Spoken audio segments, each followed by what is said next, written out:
Assalamualaikum warahmatullahi wabarakatuh.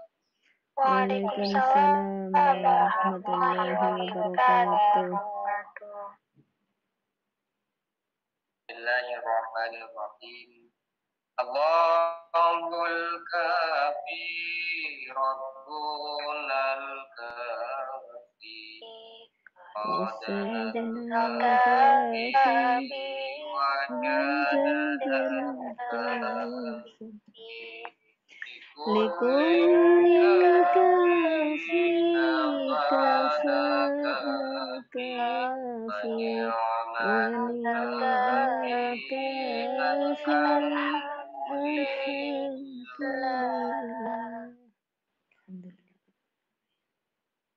Alhamdulillahirabbil alamin. Segala puji bagi Allah, hanya milik dan selawat beserta salam semoga senantiasa terlimpahkan pada Rasulullah serta para keluarga, sahabat, dan para pengikutnya ila yaumil qiyamah. Mari kita lanjutkan pengajian kitab fikih tabarukan dengan Safinatun Najah sudah memasuki dan sudah menyelesaikan rukun-rukunnya sholat. Sekali lagi saya ulangi, rukun sholat menurut versi kitab Safinatun Najah secara rinci jumlah dari rukunnya sholat ada 17. Satu persatu sudah kita bahas. Secara umum terbagi menjadi 3. Yang pertama, rukun berupa af'aliyah, kerjaan. Yang kedua, aqwaliyah, berupa ucapan. Yang ketiga, berupa qalbiyah. 4, pekerjaan tapi pekerjaan hati. Yang paling sulit tentunya adalah rukun yang qalbiyah. Yang kedua paling sulit, yang kedua adalah aqwaliyah, karena ada ketentuan harus sesuai dengan warattilil Qur'ana tartila.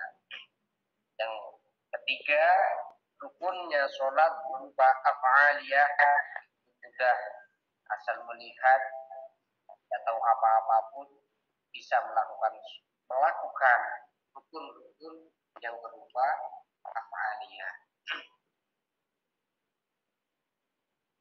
Karena kemarin secara khusus kita membahas sama-sama mengkaji standar absahan rukun aqwaliyah. Saya sangat mengharap seluruh keluarga Al-Maghfirah mengseriusi di dalam mentashih rukun aqwaliyah di dalam sholat. Yang jumlahnya ada 5, dimulai dengan Al-Fatihah serta dengan basmalahnya. Al-Fatihah, kemudian yang kedua tasyahud akhir, kemudian sholawat Nabi, salam, dan ditutup dengan takbir. Diperbaiki terus untuk diri kita dan ada niat, saya ingin sekali Allah memberikan kesempatan untuk mengajarkan kepada orang yang belum menguasai. Karena ini adalah ilmu yang bisa dikatakan investasi paling tinggi nilainya. Karena sholat adalah ibadah yang paling luar biasa nilainya di sisi Allah. Karenanya ketika kita diberi kesempatan untuk mengajarkan sholat, kita sudah diberi lahan, kita diberi investasi yang luar biasa. Bagaimana sabda Rasul? Sholat itu adalah tiang agama. Barang siapa yang mendirikan sholat, dia mendirikan agamanya. Dan barang siapa meninggalkan sholat, arti dia meruntuhkan agamanya. Dan kelak di akhirat yang pertama kali dihisab adalah sholat. Jika sholat bagus, yang lain akan terbawa bagusnya. Jika sholatnya tidak bagus, maka yang lain pun akan ikut. Orang sholat itu kepala. Ketika saya sebagai seorang laki-laki, seorang pria, sudah fitrahnya. Ketika lihat sosok yang cantik, rupawan, sudah yang lain itu cantik semua. Tapi walaupun selain ketika mukanya itu, kepalanya tidak bagus, walaupun yang lain itu bagus, tetap menganggapnya tidak bagus. Seperti itulah sholat. Kata guru saya itu, seperti istri saya. Istri saya itu udah badan seperti ada bentuknya sama sekali. Tapi karena wajahnya bagus, pokoknya semuanya kena. Jadi bagus semua. Makanya kita semua pelajari semaksimal mungkin, mulai dari yang qalbiyah, aqwaliyah, af'aliyah, semua yang berkaitan dengan sholat, kita sekuat tenaga belajari sebagus mungkin, utama untuk diri kita, dan kita memohon kepada Allah diberi kesempatan untuk mengajarkan kepada orang lain yang membutuhkan. Karena itu adalah investasi yang paling besar keuntungannya, terutama untuk anak-anak kita. Jangan sampai anak kita diajari sholat oleh orang lain. Usahakan oleh diri kita. Usahakan. Karena sholat akan dilakukan setiap hari. Setiap hari orang yang mendapatkan pengetahuan dari kita, dengan lantaran kita mereka bisa melakukan sholat. Setiap hari mereka sholat, kita semua, kita yang mengajarkan akan selalu dapat bagian apa mengurangi bagian orang yang lain. Padahal sholat paling tinggi. Mari kita mulai. Saya praktekkan ketika mengajarkan fokus rukun aqwaliyah di pesantren saya, itu dimulai dari Fatihah, kemudian tasyahud, sholawat, salam diakhiri dengan takbir, itu takbiratul ihram. Ya.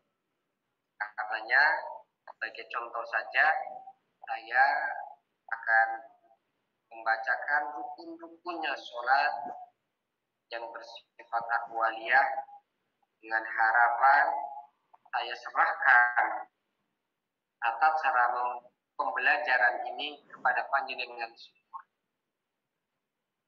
untuk mengajarkan rukun aqwaliyah pada siapapun. Dimulai dengan Fatihah. Bismillahirrahmanirrahim. Alhamdulillahi rabbil alamin. Ar-Rahmanir-Rahim. Maliki yaumiddin. Iyyaka na'budu wa iyyaka nasta'in. Ihdinas siratal mustaqim. Siratal ladzina an'amta 'alaihim ghairil maghdubi 'alaihim waladdallin.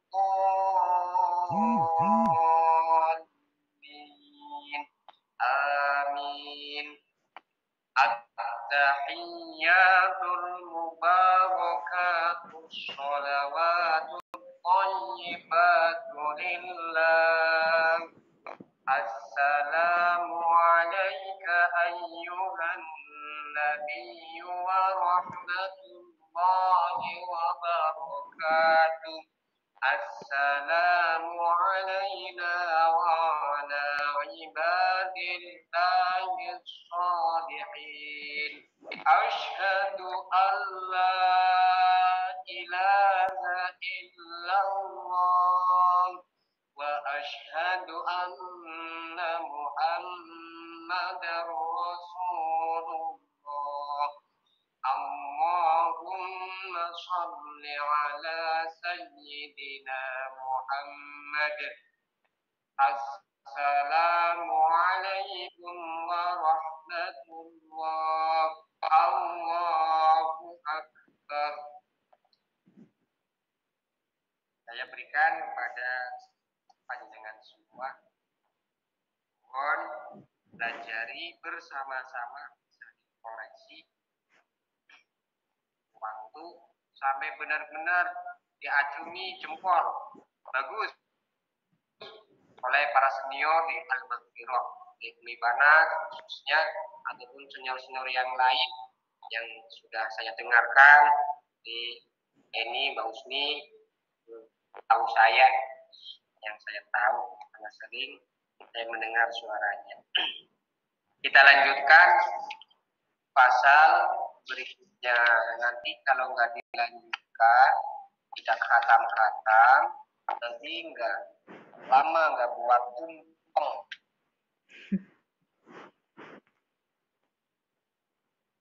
Kan kalau khatam kita di desa biasanya itu buat syukuran, tumpeng, gosok, nasi uduk, ini itu kan teri sama ampas kelapa.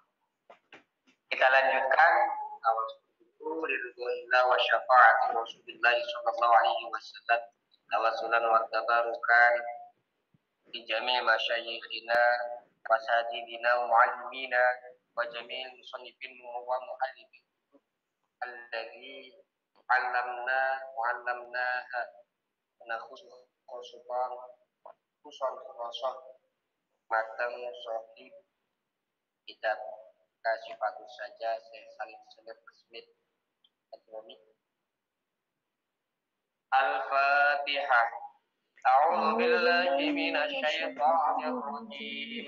Bismillahirrahmanirrahim. Alhamdulillahi rabbil alamin. Ar-Rahmanir Rahim. Maliki yaumiddin. Iyyaka na'budu wa iyyaka nasta'in. Ihdinas siratal mustaqim. Siratal ladzina an'amta 'alaihim ghairil maghdubi 'alaihim waladdallin.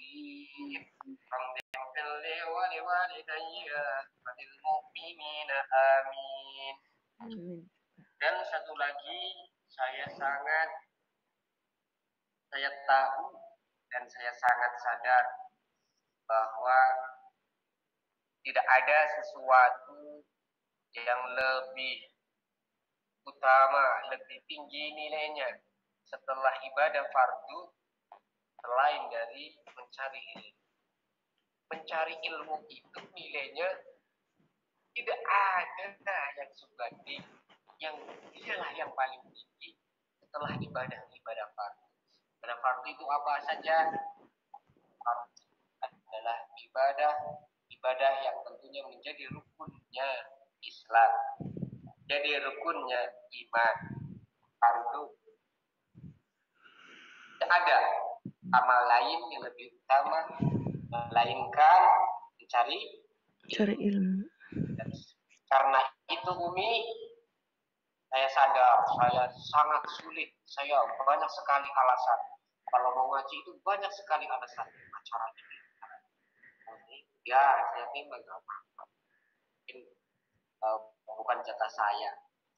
Ngaji itu belum 100% jatah saya. Sedikit-sedikit saja saya sudah bersyukur. Saya berharap berdoa dan mohon didoakan suatu saat waktu saya lebih banyak digunakan. Amin.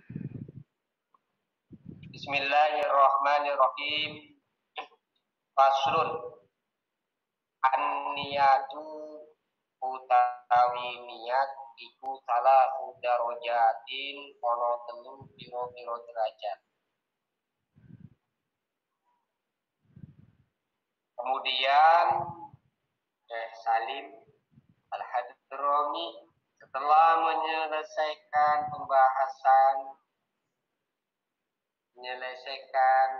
menyebutkan rukun-rukunnya sholat, secara rinci beliau bahas satu. Yang pertama beliau bahas adalah masalah niat. Disebutkan oleh beliau bahwa niat itu ada 3 derajat, ada 3 kelas, ada 3 level. Niat dalam sholat ada 3 level.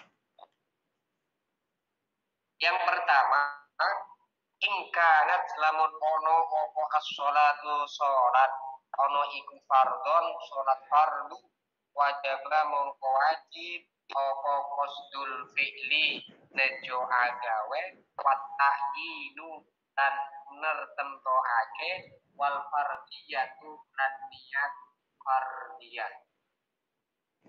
Yang pertama, derajat yang pertama adalah sholat fardu. Ketika sholat yang dikerjakan adalah sholat fardu, maka di dalam niat wajib melakukan 3 perkara. 3 perkara yang harus ada di dalam niatnya sholat fardu. Apa saja itu? Yang pertama adalah qasdul fi'li.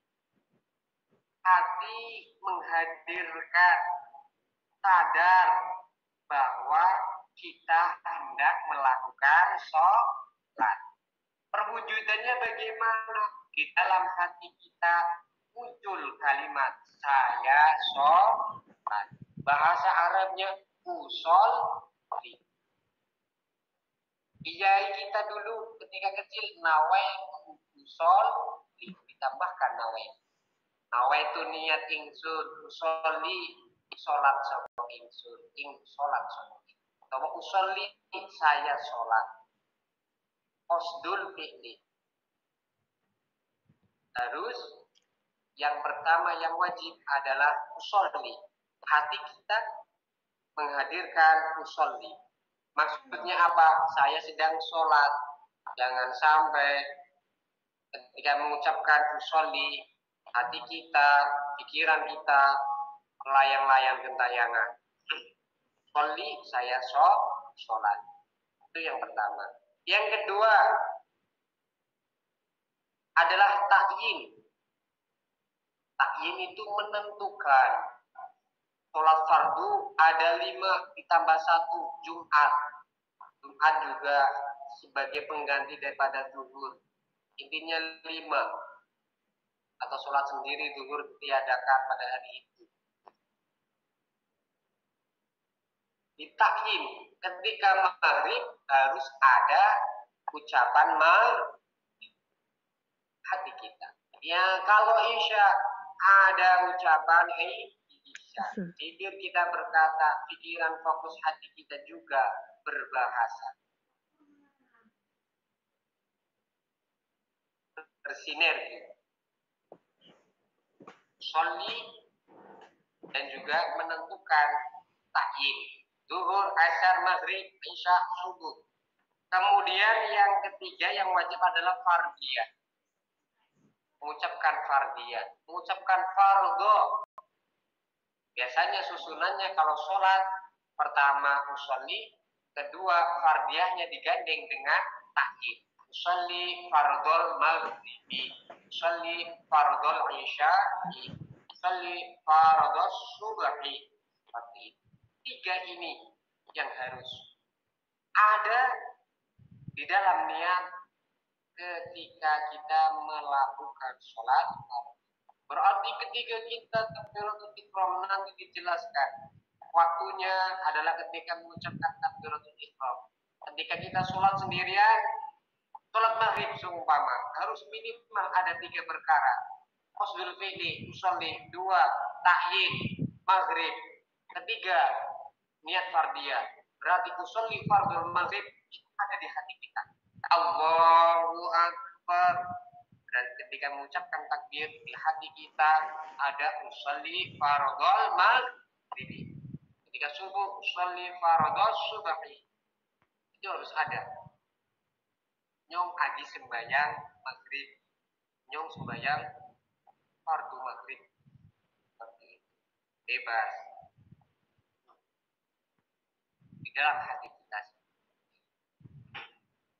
Itu adalah ketika sholat fardu. Ketika sholat fardunya berjamaah bagaimana? Ketika sholat fardunya berjamaah menjadi makmum, maka harus ditambahkan makmuman lillahi ta'ala. Usolli fardul maghribi makmuman lillahi ta'ala. Makmuman saja cukup. Usolli fardul maghribi makmuman. Sambil Allahu Akbar. Ini yang harus ada. Ketika makmum ditambah sedang melakukan ziarah haji atau ziarah wali songo, dijamah, kadang-kadang dikosor, berarti harus ditambah. Ada lagi tambahannya nanti. Tambah makmuman, tambah kosor, tambah jamah.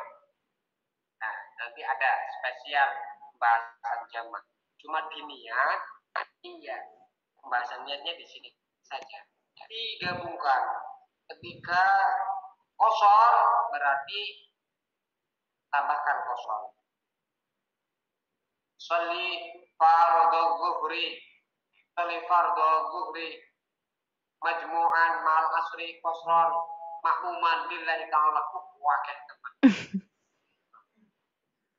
Tapi tidak, kalau kita sudah terbiasa ini ya, wahai keluargaku, hati itu yang namanya hati tempatnya niat. Niat itu ada di hati, ya. Waktunya takbiratul ihram, bibir mengucapkan Allahu Akbar, di hati kita harus wujud niat-niat itu. Sholat yang sedang kita kerjakan. Jangan pakai akal, jangan pakai hati. Kadang-kadang kita bingung loh. Ini yang berbicara ini otak saya, hati saya. Kadang-kadang pasti ini banyak yang bingung ya. Kalau otak itu Allah sampai takbir itu ngubung-ngubung gitu tangannya. Nah, awalnya seperti orang mau pencak silat, kemudian ke bawah Allah. Karena apa? Niatnya nggak pas-pas. Allah sampai nafasnya habis, kemudian bubar. Itu biasanya meletakkan niat.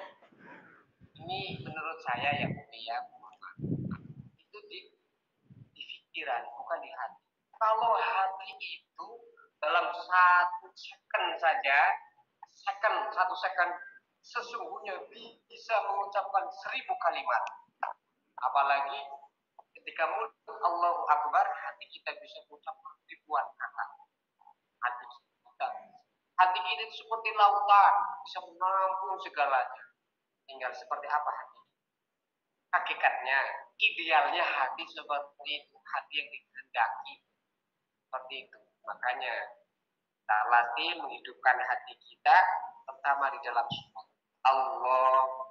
Allahu Akbar. Itu seperti itu. Saya sering mendapati ulama-ulama besar ketika takbir itu cepat banget, dan saya suka takbir yang cepat.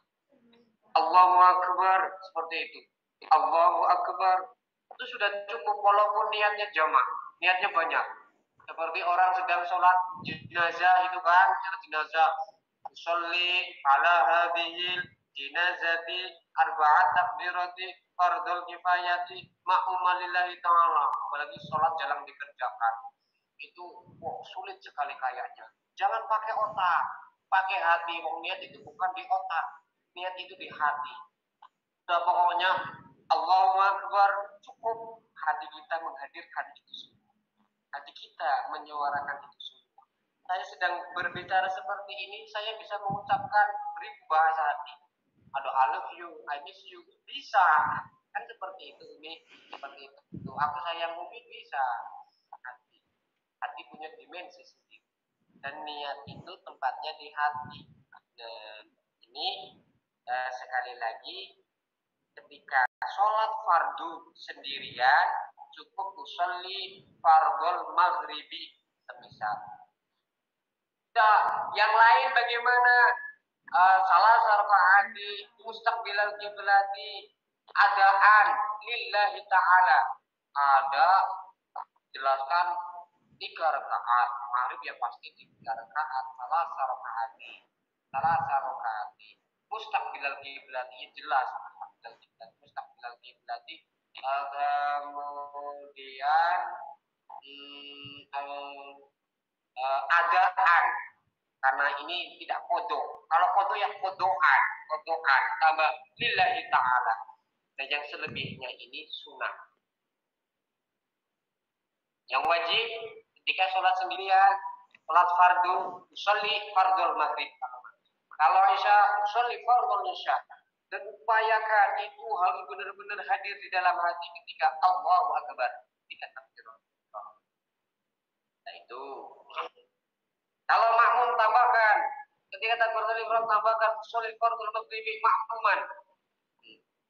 Kalau sudah pandai itu tambahkan salat hadis mustaqbil kiblati makmuman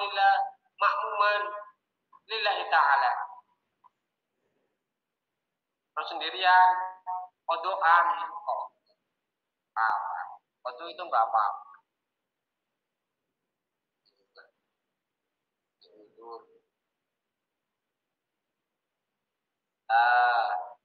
Itu seperti itu. Nih, Umi latihan keluarga yang lain, saudara-saudara kita ajarin caranya di dalam hati. Coba sekarang kita umpamakan sedang sholat maghrib, yuk. Coba bisa enggak?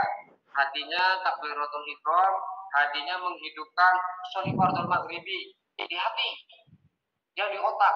Otakmu penuh dengan khayalan, yang di otak. Otakmu penuh dengan imajinasi dan khayalan.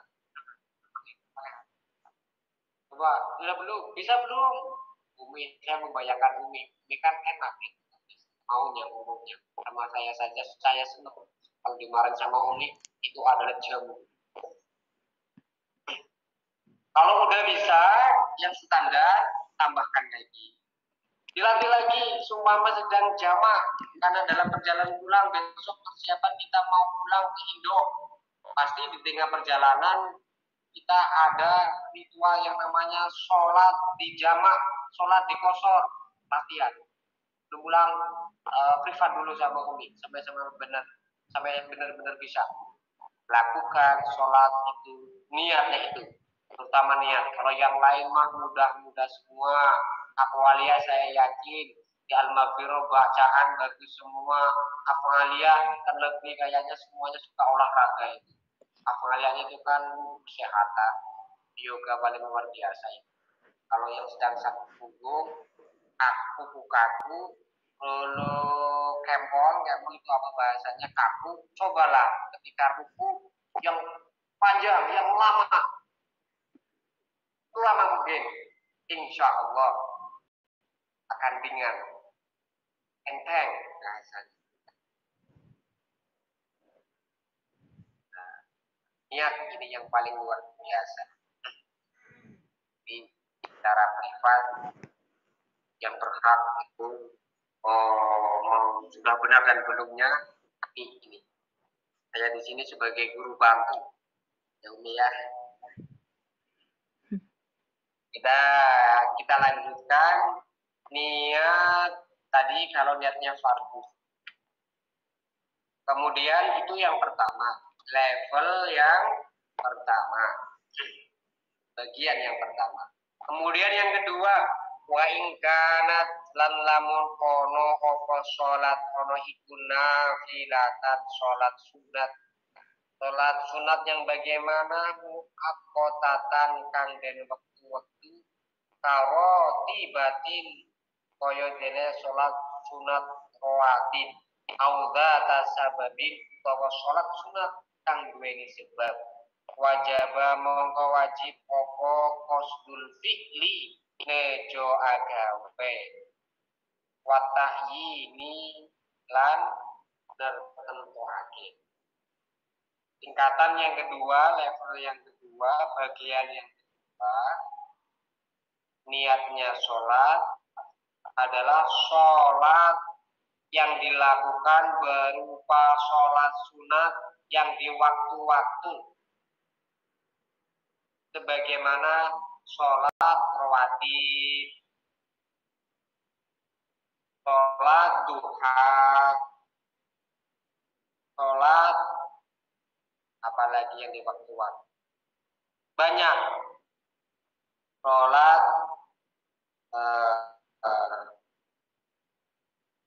tahajud itu juga punya waktu sendiri. Ini yang dicontohkan adalah sholat sunat rawatib, yaitu sholat sunat yang mengiringi sebelum atau sesudah sholat fardu. Namanya sholat sunat rawatib. Sholat sunat rawatib. Yang kedua, atau sholat sunat yang memiliki sebab, seperti sholat istisqa, sholat gerhana bulan, sholat gerhana matahari, kemudian sholat-sholat yang memiliki sebab. Sholat tobat. Nah, ketika sholatnya seperti gimana, Umi? Sholat tobat. Sholat tobat, ya, sholat tobat itu juga termasuk, mungkin bisa dikategorikan. Kemudian sholat, apalagi banyak lah sholat. Pokoknya sholat yang ada namanya, enaknya seperti itu. Ada namanya tapi waktunya tidak pasti. Ada namanya, waktunya tidak pasti. Kalau yang sudah di waktu-waktu namanya sholat rawatib. Ketika sholat sunat yang seperti itu, maka di dalam berniat wajib menghadirkan dua perkara. Yang pertama adalah qasdul fi'li, yaitu menghadirkan hati ucapan saya sholat, atau bahasa Arabnya usolli atau nawaitu usolli. Yang kedua adalah ta'yin. Ta'yin itu semisal sholatnya ba'diyah maghrib atau ba'diyah isya, berarti usolli ba'diyatal isya. Qobliyah maghrib usolli qobliyatal maghrib. Itu yang wajib dalam niat. Kalau yang memiliki sebab semisal sholat sholat gerhana matahari, ketika ada matahari, saya mau sholat sama saya mau sholat gerhana matahari. Ini sholat yang paling aneh. Saya pernah belajar sholat gerhana matahari.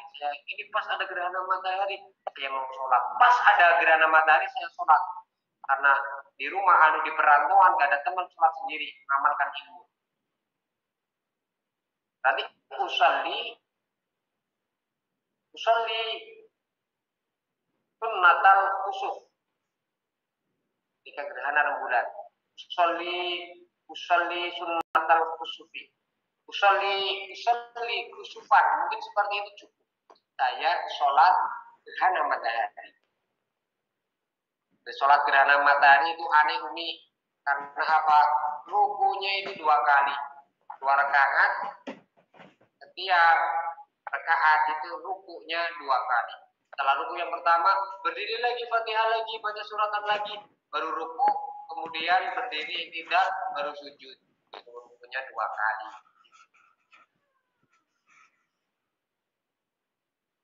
Saya pernah sekali melakukan sholat gerhana di kamar sama teman-teman di kamar rumah ketika masih di Kalengan. Ada khutbahnya juga, asik mengamalkan ilmu. Kemudian itu tadi kalau sholat istisqa berarti ya sholli istisqaan, berarti itu cukup saja. Kalau makmum ya makmuman lillahi ta'ala.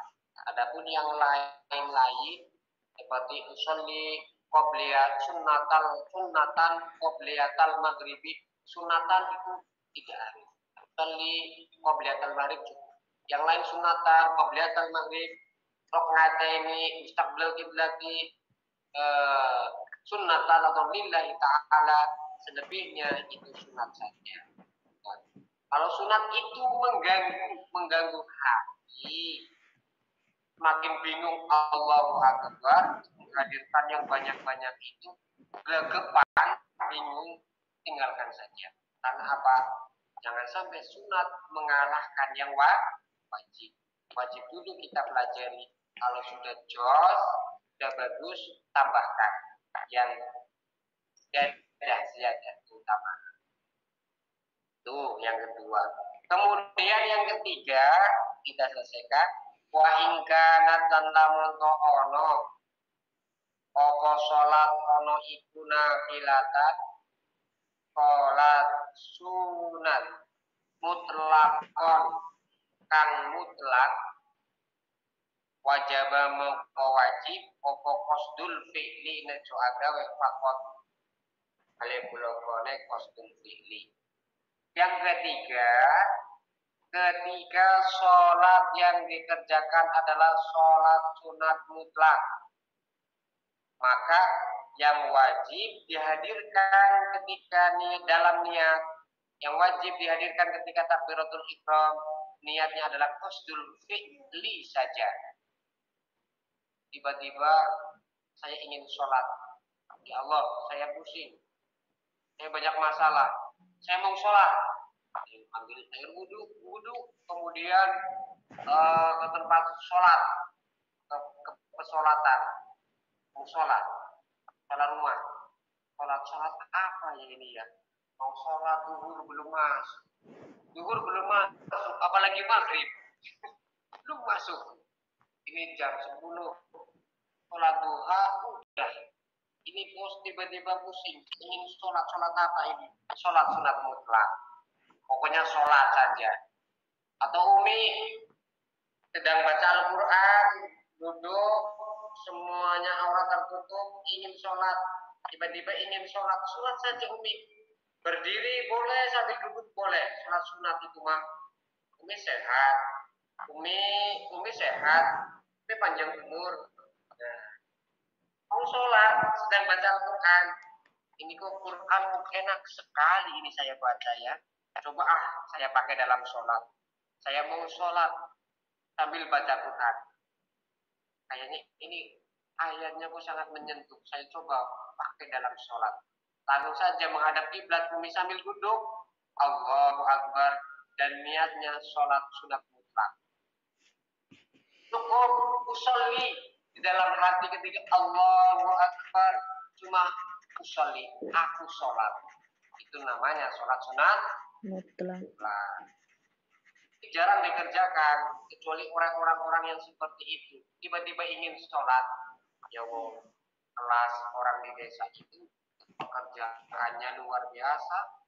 Sholat sunat yang lebih utama rawatib aja kadang-kadang dikerjakan, kadang-kadang tidak. Sholat yang data sababin kadang dikerjakan, kadang tidak. Tahiyatul masjid termasuk itu data sababin, kadang dikerjakan, kadang tidak. Karena apa? Setiap masuk maghrib, masuk masjid, pasti imam sudah membaca Fatihah, dia sempat sholat tahiyatul masjid. Ya seperti itu. Ini andaikan semuanya coba melakukan ini, amalkan semua sekali-sekali saja. Saya ingin pernah ada sholat namanya sholat sunat mutlak, saya amalkan. Cuma niatnya usolli saja. Kata Ustadz juga boleh sambil berdiri. Kalau sholat sunat boleh sambil berdiri, walaupun boleh berdiri paling utama. Kalau sedang malas atau capek, padahal yang mampu berdiri tapi malas capek, saya ingin sholat sambil duduk saja. Mau sila, mau iftiros, mau tawaruk, itu bebas. Yang bagus tawaruk, yang bagus iftiros. Sambil sila, merubah, robi, itu juga boleh. Sambil tiduran pun boleh. Umi ingin sholat, dan sudah sangat lelah, ya Allah saya ingin sholat. Ya, habis tadarus pakai mukena malam-malam, saya ingin sholat mutlak. Saya ingin menghayati hayat ini di dalam sholat. Tapi kayaknya saya lebih bisa menjiwai kalau sambil rebahan. Siapa tahu dalam sholat saya bisa usul ila Baitul Ma'mur. Seperti itu, ini ya. Sambil rebahan itu boleh, yang penting menghadap kiblat. Sholat sunat itu bebas. Sambil duduk boleh. Sambil duduk pahalanya separohnya yang sambil berdiri. Sambil rebahan separohnya dari yang berdiri. Tapi semuanya itu boleh. Kalau lebih bisa menghayati sambil duduk sholatnya, mau baca ayat yang panjang sambil menghafalkan, ini kan pengen banget menghafalkan Al-Quran, sambil sholat, siapa tahu lebih bisa cepat hafal. Itu boleh sambil duduk dan baca suratannya itu membaca nih, mau selembar, dua lembar, sholat malam, baca tadarus. Dan tadarus di dalam sholat itu pahalanya jauh sekali Umi, awal keluargaku. Baca Al-Quran di dalam sholat lipatannya itu luar biasa. Makanya kalau sedang nyantai, saya yang sekelas Umi lah, yang lain kan mungkin belum sekelas Umi, yang sekelas Umi mau tadarus malam-malam atau siang kalau sempat waktu sambil sholat, pahalanya itu lebih besar. Jadi membaca Al-Quran itu paling tinggi di dalam sholat. Nah, itu saja. Kemudian masih belum selesai ini ya. Kemudian dijelaskan oleh beliau al-fi'lu usolli. Yang dimaksudkan di sini al-fi'lu qasdul fi'li itu adalah ucapan usolli. Wa ta'yin di sini adalah zuhron atau asron. Mengucapkan duhur, asar, maghrib, isya, itu namanya ta'yin. Kemudian wal fardiyah itu fardhon. Fardiyah di sini mengucapkan fardhon. Usolli fardhu dhuhri. Usolli fardhul asri. Itu penjelasannya.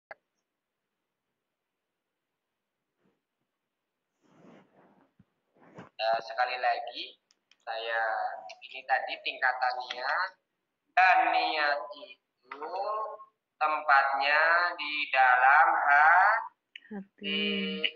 Lagi saya tegaskan, di hati wahai saudaraku, di hati. Niat itu di hati, bukan di mulut, bukan di pikiran, bukan di otak, di hati. Kita semua belajar membedakan mana yang berkata hati, mana pikiran, mana atau sesuatu yang merasuki, seperti itu. Itu belajar memahami. Dimulai di dalam sholat yang fokus. Beda semuanya, bahasanya beda. Dan waktunya niat itu adalah ketika takbiratul ihram. Ketika takbiratul ihram. Itu saja, semoga ada manfaatnya. Malam ini saya ada kepentingan, tidak bisa lanjut dengan ngobrol bareng keluarga Umi, mohon maaf. Sesuatu yang saya kerjakan, tentu saja semoga Allah membukakan kita dengan cahaya. Kita yang memiliki segalanya adalah Allah. Terlebih sesuatu yang mulia ilmu adalah Allah, maka yang memiliki. Kita tutup dengan membaca lawat Ya Rabbi bil Mustafa baligh maqasidana waghfir lana ya wasi'al karami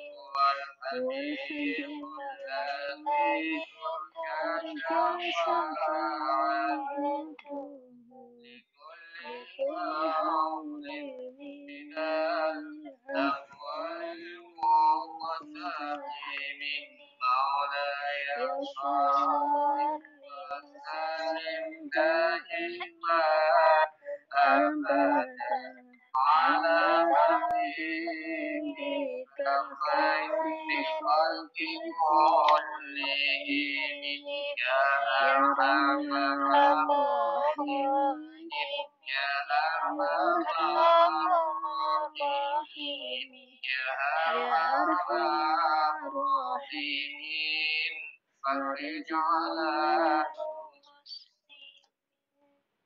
kasih, mohon maaf.